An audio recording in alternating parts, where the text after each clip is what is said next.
My name is Luis Romero, and if you ask the people back home in Ohio about me, they'll tell you I've always been the guy who fixes things. Broken outlets, busted furnaces, cars that won't start in the winter. They won't tell you that I once broke my own family on purpose and then watched it fall apart from a distance, orchestrating every crack like I was conducting some terrible symphony only I could hear. I am an electrician by trade. Not the guy who comes to change a light bulb, but the one crawling through attics in July and basements in January, tracing bad wires that could burn a house down if someone guesses wrong. I've spent 20 years following code, respecting voltage, understanding that electricity is honest. It does exactly what you tell it to do, no more, no less. There's a purity in that relationship. Feed it the right current, and it works. Feed it the wrong one, and it destroys. There are no gray areas with electricity. Everything is either safe or it's going to kill you. In 2023, when every bill seemed to arrive heavier than the last, when the credit card companies started calling before 9 in the morning, and Mariana had stopped asking me to dinner because we both knew we couldn't afford anywhere worth going, a contractor I barely knew mentioned that Dubai was where the real money is for guys like me. Good contracts, free housing, flights paid, 1 year away, and you come back with enough to reset your life. Maybe enough to buy back the version of yourself that existed before the bills started winning.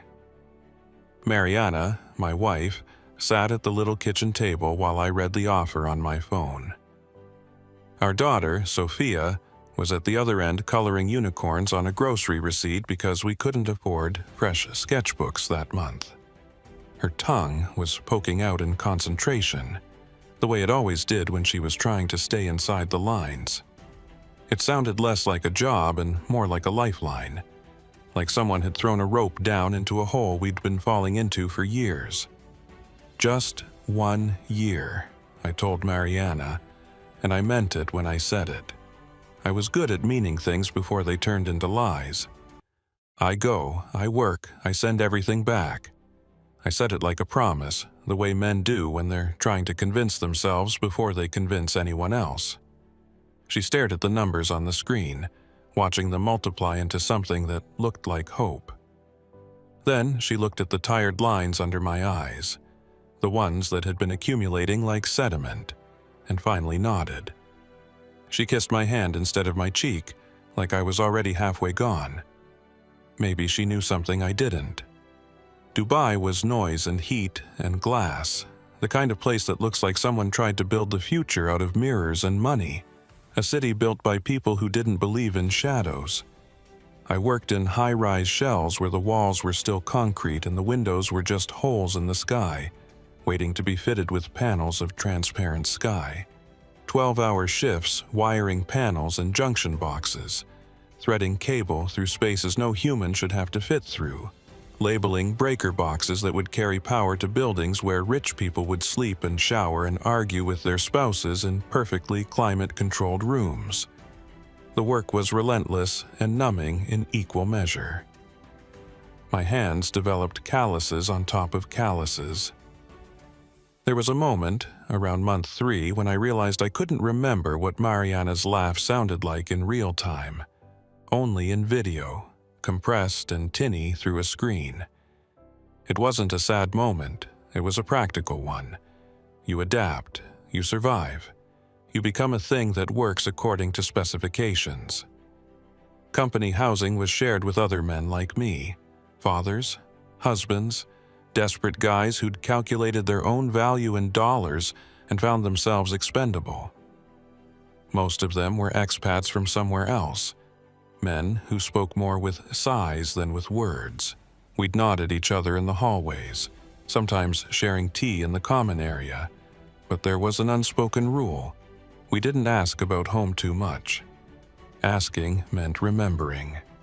Remembering meant hurting, and hurt made the work harder. Every night, when it was finally late enough in Ohio and early enough in Dubai to line up, I'd call home. The time zones were working against us, as if the Earth itself was trying to keep us separated. Sometimes the connection was bad, and their faces broke into pixelated squares, frozen mid-expression, and I'd stare at those digital ghosts trying to read meaning into them. But I still knew the shape of them. I knew Sofia's laugh. I knew the way Mariana's hair looked when she hadn't brushed it, how it curled at the nape of her neck.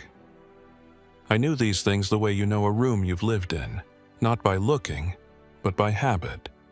Sofia would show me her drawings, her missing teeth, the way she'd learned to braid her own hair by watching YouTube videos because I wasn't there to teach her. She was 5 years old and already figuring out how to do things without her father. That struck me some nights when I was alone in the dark and the air conditioner sounded like white noise trying to drown out thinking. She was becoming someone I was meeting only through screens. Mariana would tell me about the weather, about the leaky faucet I hadn't fixed before I left, about how tired she was. The little things you share when you believe you're on the same side of the same struggle. I'd ask, "Quiet," she'd say. That word became her favorite. Quiet, quiet house, quiet evening. Like silence was something she was learning to value. The first time something felt wrong, it wasn't dramatic. It was quiet, the kind of quiet that seeps in slowly, like water through a crack, until one day you realize the whole foundation is compromised. I called one Thursday and Sofia answered from the living room. The TV flickered in the background, some cartoon she liked, but the sound was low. I could hear the ambient noise of the house, that specific silence that comes from being almost but not quite empty. I asked, trying to keep my voice light. Sofia shrugged, a gesture I could somehow hear through the phone. The name hit me in a strange way, like stepping off a curb you didn't see. James. Uncle James. Not just James. James elevated to family, to familiarity, to the kind of closeness that required a title. James and I grew up 3 houses apart, sharing bikes and video games and cheap beer behind my uncle's garage when we were 17 and thought we knew everything about life. We used to joke that he knew me better than my own brothers did. In the way of childhood best friends, we'd let the relationship fray after high school.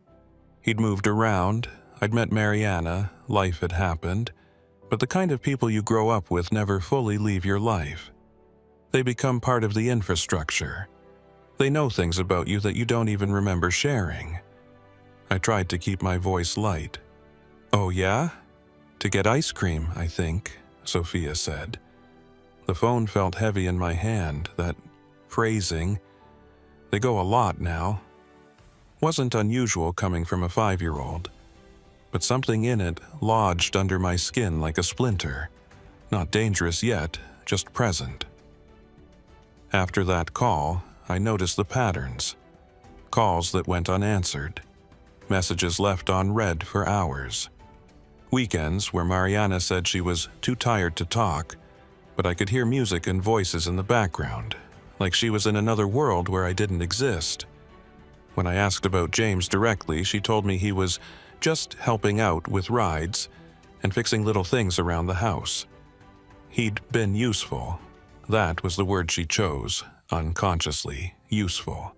It shouldn't have bothered me as much as it did. He'd been around our whole lives, part of the landscape of my childhood. But there was a tone in her voice I'd never heard before. Careful, like she was editing as she spoke, removing certain words before they could reach the microphone.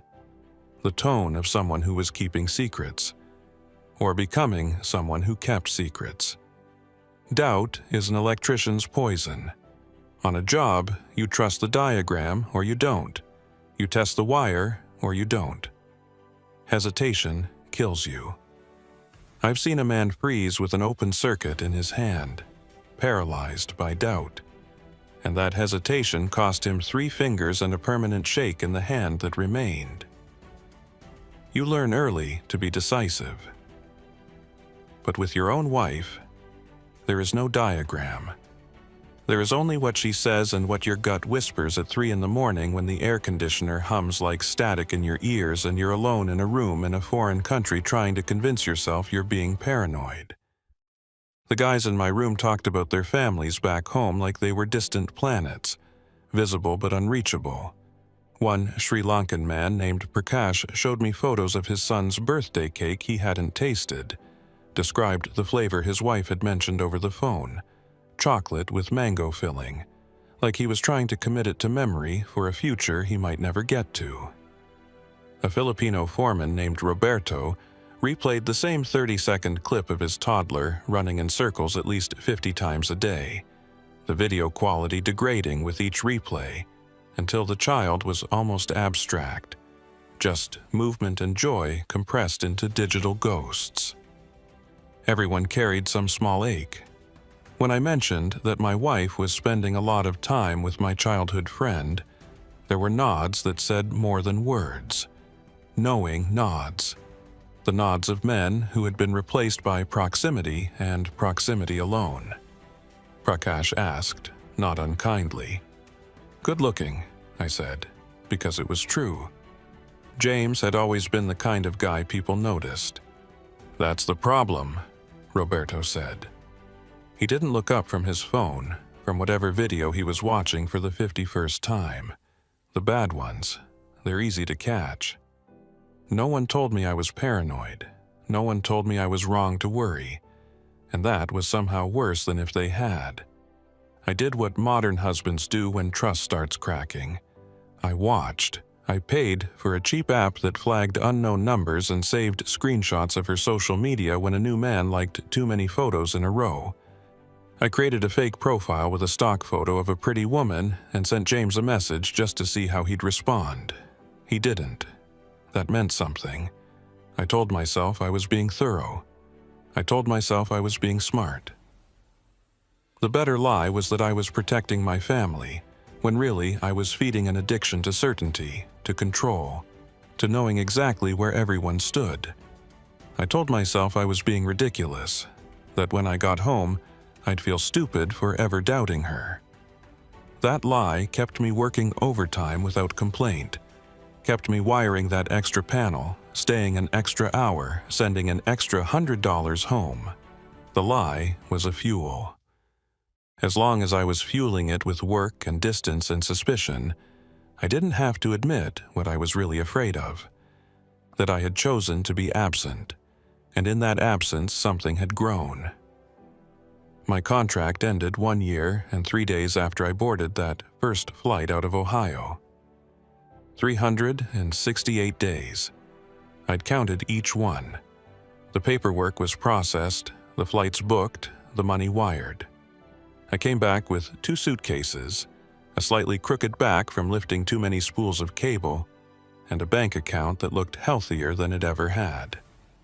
On the drive from the airport in a rental car that smelled like artificial vanilla, my chest buzzed with nervous hope and something darker, something closer to dread. I pictured Mariana running into my arms, Sofia climbing me like a tree, all of us laughing in the driveway the way people do in commercials and Christmas movies.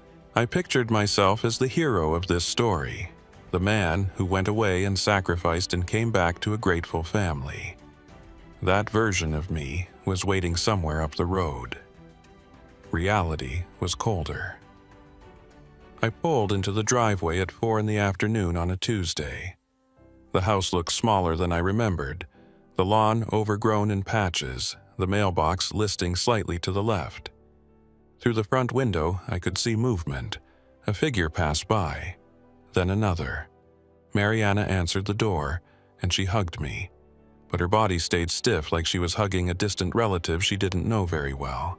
Her hair smelled like something different. Not the lavender shampoo she'd always used, but something floral and expensive. That detail would matter later, in ways I couldn't have imagined. Sofia was genuinely happy, truly. She wrapped her arms around my neck and rattled off stories so fast I could barely catch them. But every time she mentioned something fun they'd done, James's name slipped in. The zoo with Uncle James.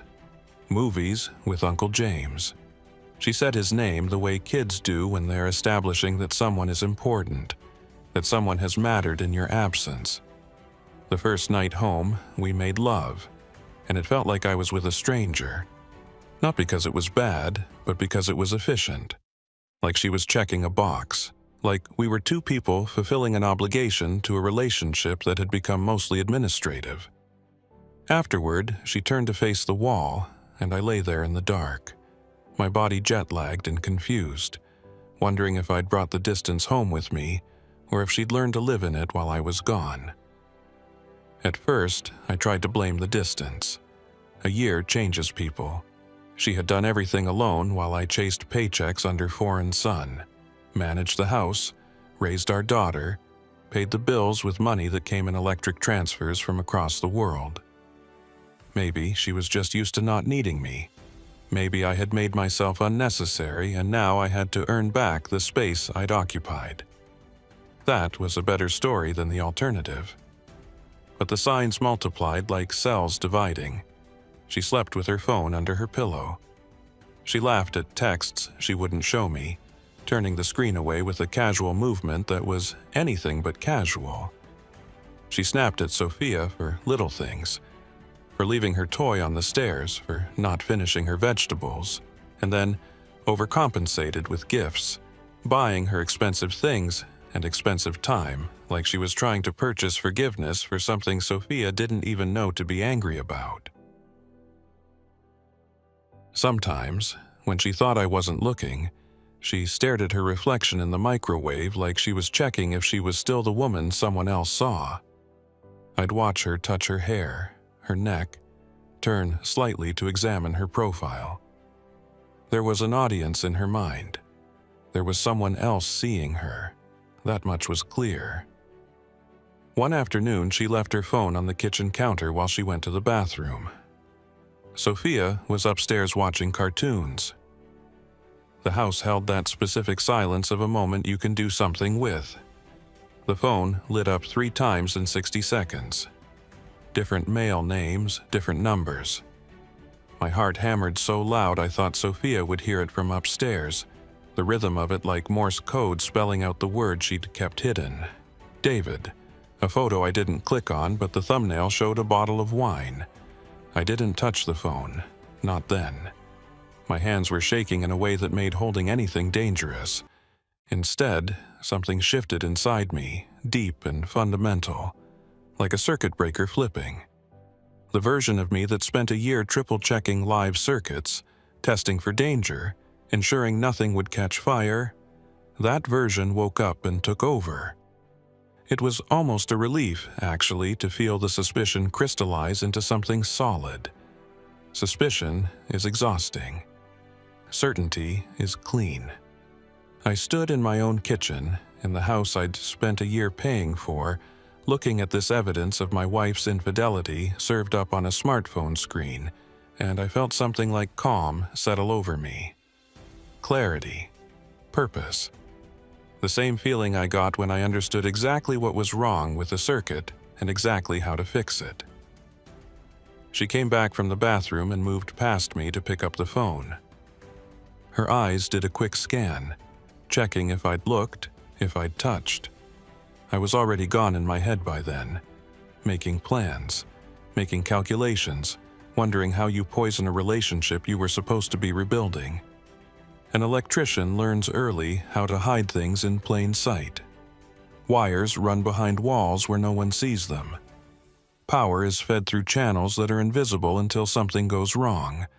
Cameras draw power from places no one looks.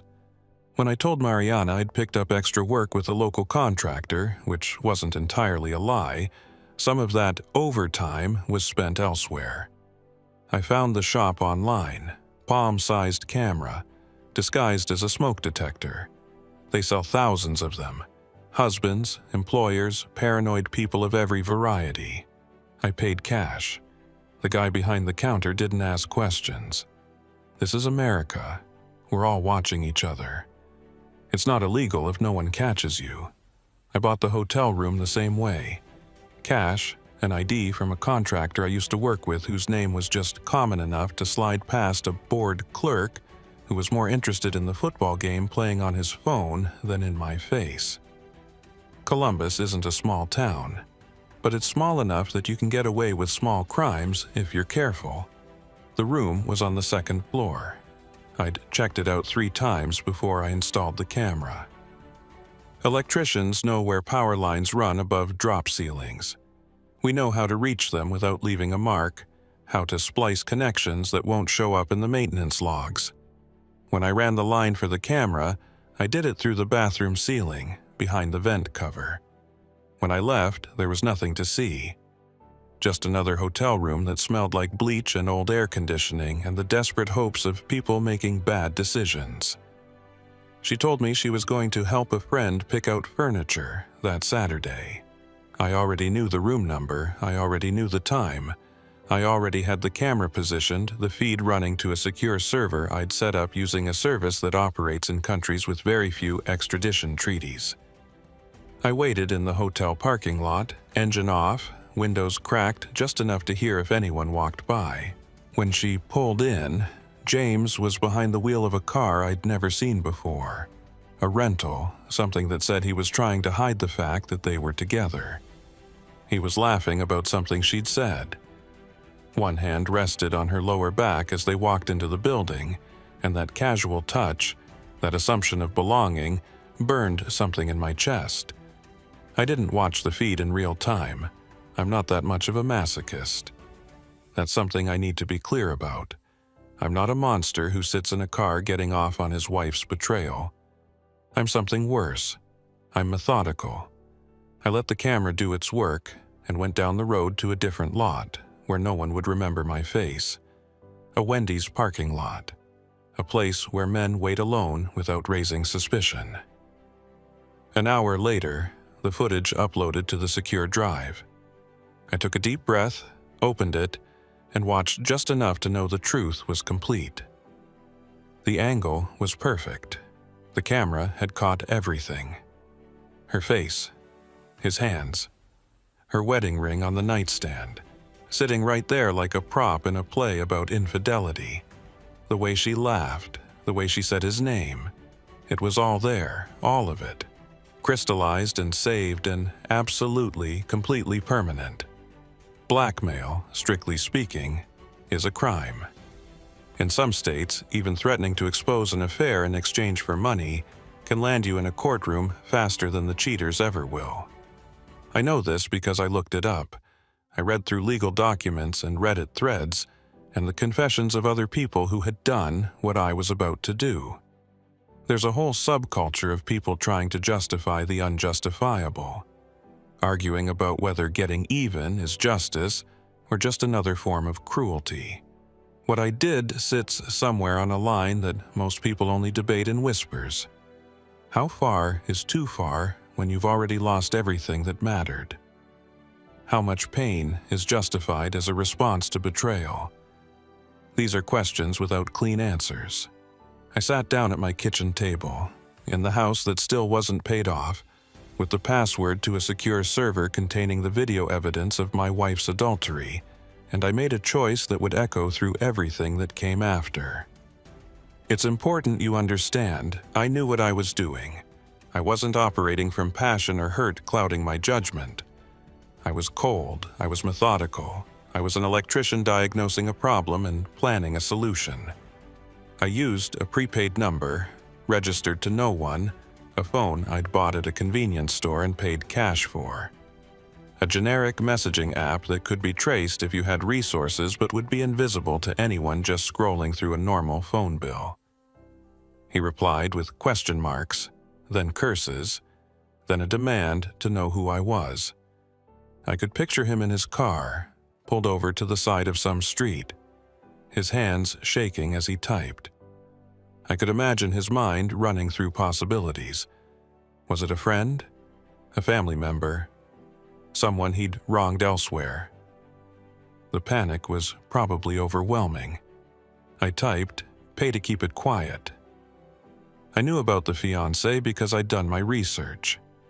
There's a woman in Pennsylvania named Michelle, and she scrolled through James's social media regularly, liking his photos, sending heart emojis, planning a future with someone who was busy destroying it in hotel rooms with my wife. To Mariana, I sent a different still, her hand on his chest, face half turned in laughter. "Pretty nail polish," I wrote. That detail was important. The nail polish was new. She'd gotten it done the day she told me she was meeting a friend. I wanted her to know I'd been watching. I wanted her to feel the specific way it feels when someone knows your secrets better than you know them yourself. I asked her. She didn't answer right away. She never used please with strangers. That alone told me she believed I had the power to wreck her world. And I did. The money started coming in within 2 days, cash, left in the places I specified with notes that said nothing, just envelopes with no return addresses. I didn't ask for a fortune. I asked for enough to sting, not enough to destroy them utterly. $200 from James, $300 from Mariana. It was insulting, almost, how little they thought their secret was worth. But insulting was the point. I wanted them to feel the inadequacy of whatever payment they offered. Each time they paid, I waited a little longer before sending the next message. Another still, a brief description of what might happen if the wrong person saw the wrong file. I sent them footage of them leaving the hotel. I sent them stills from different angles, showing different moments, as if I had multiple cameras positioned throughout the room, as if I had captured every expression, every moment of pleasure, every betrayal from every possible direction. They were drowning, and I was the one holding them under. They didn't know I didn't actually need the money. Not really. I had already come back with enough. The money was never the point. The money was a mechanism. It was a way to keep the pressure constant, to prevent them from ever settling into numbness or moving past it, because I needed it to come out. I needed everyone to know, and the only way that happens is if the secret becomes unbearable. I watched them pray across the days and weeks that followed. Mariana grew jumpy, snapping at Sofia for standing too close when her phone buzzed. She'd grab it and check it with a quick, desperate motion. Sometimes she'd leave the room to take calls, her voice lowered to something I could barely hear from the hallway. Our daughter noticed. Children notice everything. She started being quieter, more withdrawn, like she was absorbing her mother's anxiety through osmosis. James looked more tired every time I saw him in the neighborhood. His car would cruise by our house, not often, but sometimes, and I'd watch him through the window looking at my home, and I felt something cold in my chest that I didn't want to examine too closely. He'd aged 10 years in 10 weeks. His easy smile was gone. The guys from the gym probably asked him if he was sick. He looked like someone who wasn't sleeping, who was playing each moment forward in his head and seeing nothing but consequences. At night, I'd sit in my car parked 3 streets over, watching the secure feed on my phone. Some of the footage I'd re-access, watching them in the hotel room again and again, not in a voyeuristic way, but in a way that felt almost academic. Like I was studying the mechanics of betrayal, understanding exactly where the moment came when she decided to betray me. Was it during the kiss? During the undressing? Or had the decision been made long before? During one of those ice cream trips with Sofia, when James first looked at her in a certain way and she decided to look back. The second camera went into another hotel room at a different chain. I wanted options. I wanted to ensure that wherever they felt brave enough to go, I would be watching. The second camera was easier to install. I knew the layout now. I knew what angles worked. I knew that hotel staff are paid minimum wage and have no interest in guest behavior as long as the bill gets paid. It took 3 weeks before they went back to a hotel. 3 weeks of messages and payments and pressure. And then, on an afternoon in late September, I got a notification. Room 398, the camera active, the feed live. I watched my wife and my childhood best friend for the full hour they were in that room. I didn't look away. I didn't try to protect myself from it. This was the price of my plan, that I had to bear witness to the thing I'd orchestrated, that I had to know, in full detail, exactly what I'd been missing while I was building a future in Dubai. And you know what the worst part was? It didn't even hurt anymore. The hurt had worn away, burned away, replaced by something that felt almost like satisfaction. I was no longer the betrayed husband trying to figure out what he'd done wrong. I was the architect of this collapse. I was in control. The night everything unraveled was a Tuesday in early October. I had earplugs on under my noise-canceling headphones in the garage, pretending to tinker with the breaker panel for the third time that week. It's a convincing cover story, an electrician working on electrical systems.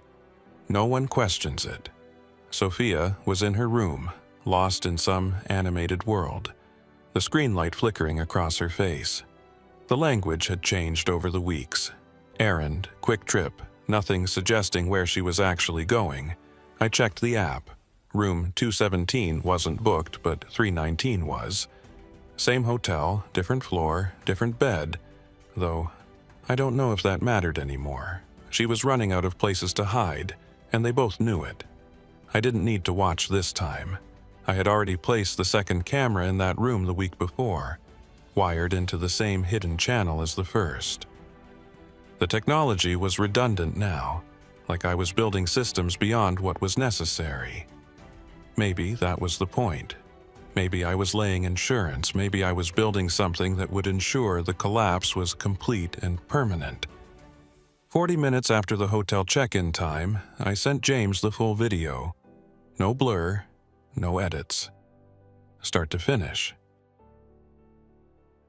Alongside the video, a single line. Last warning. Double the amount, or this goes public. Your fiance gets this link, your family, your employer. To Mariana, I sent the same file with different words. I wonder how your husband would feel watching this. How would he feel knowing what you've done? The moment those messages were read, something shifted in the architecture of everything. They lasted 6 minutes. That's how long the read receipt sat there before James called her. His number flashing across the phone that was still in her hand, still in the hotel room, still in the moment. I knew because I sent 2 more messages, short ones, reminders, accelerants, and saw when they were delivered, when they were opened. Panic moves faster than desire. It cleanses it out of your system like a current burning through a dead wire. Sofia would tell me later, in a small voice, sitting at the kitchen table with hot chocolate I'd made to comfort her, that she'd heard shouting on the phone coming from their bedroom. Then a crash. Then a scream that was different from the shouting, higher, rawer, more animal. James had snapped. Under pressure, under shame, under the weight of knowing that somewhere, someone held his life between thumb and screen, able to distribute his most intimate moments to every person he'd ever met. He turned on the closest target, on Mariana. She'd never seen him hit anyone before. None of us had. He was the good-looking guy from the neighborhood, the one who helped with things, the one who seemed safe because he was familiar. But familiarity isn't safety. Proximity isn't trust. And a man who's drowning doesn't save people. He pulls them under because it's the only way he knows how to survive. Neighbors heard the argument when she came home with a split lip and wild eyes, demanding to know who had done this to her. She didn't ask if I knew about the affair. She didn't deny it. She went straight to the blackmail, to the exposure, to the thing that mattered most. Her secret had been weaponized, and she wanted to know by whom. She yelled, her voice carrying through the house, through the walls, into Sofia's room where our daughter was sitting with her hands over her ears trying to make the world smaller. "Did you do this to us?"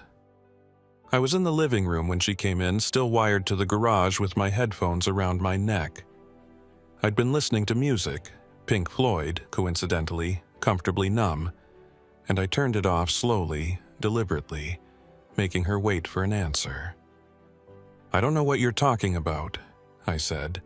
If it sounded too calm, that was because parts of me had turned to stone days ago. "But I can see you're hurt," she kept yelling. Words like videos and hotel spilled out, sharp and ugly, unpracticed because she'd been holding them in. She kept asking who it was, kept demanding to know if I'd hired someone, if I'd known. She never asked for forgiveness. She never denied it. She went straight to investigation mode, trying to solve the puzzle of who had destroyed her. And then she made the mistake that sealed everything.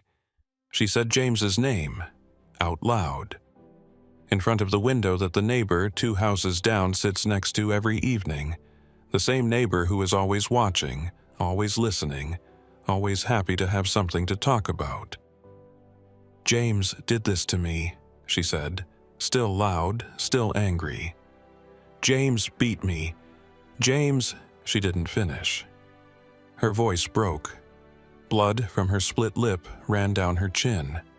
And across the street, in the house that had the best view of ours, I could see motion. Lights coming on. Someone picking up a phone. Within hours, everyone knew some version of the story.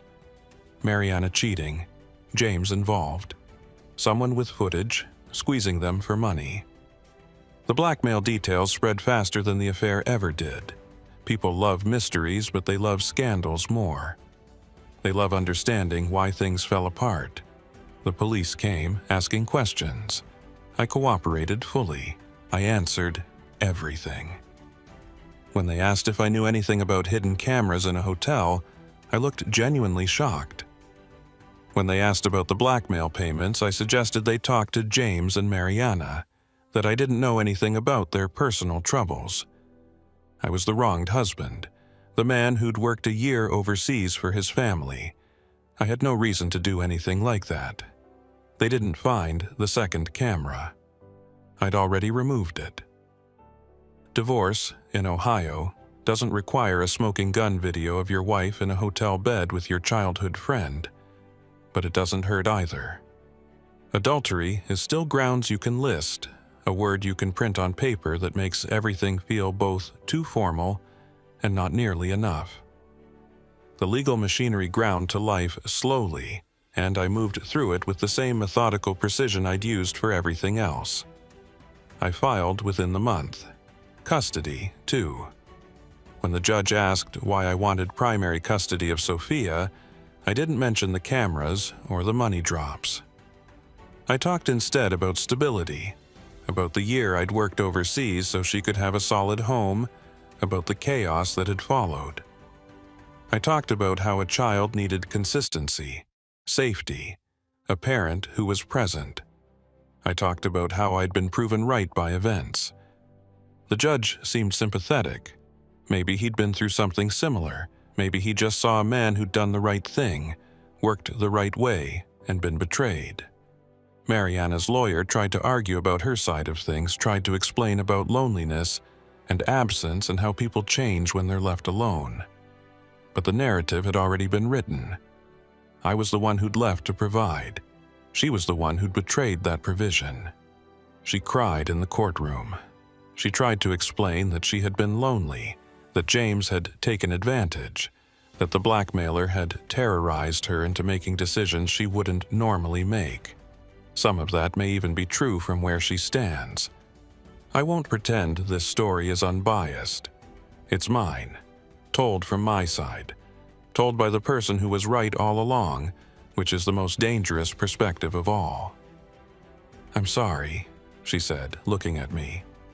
Her voice was small, broken, genuine. I didn't look back, or maybe I did once, enough to see that her apology had come too late.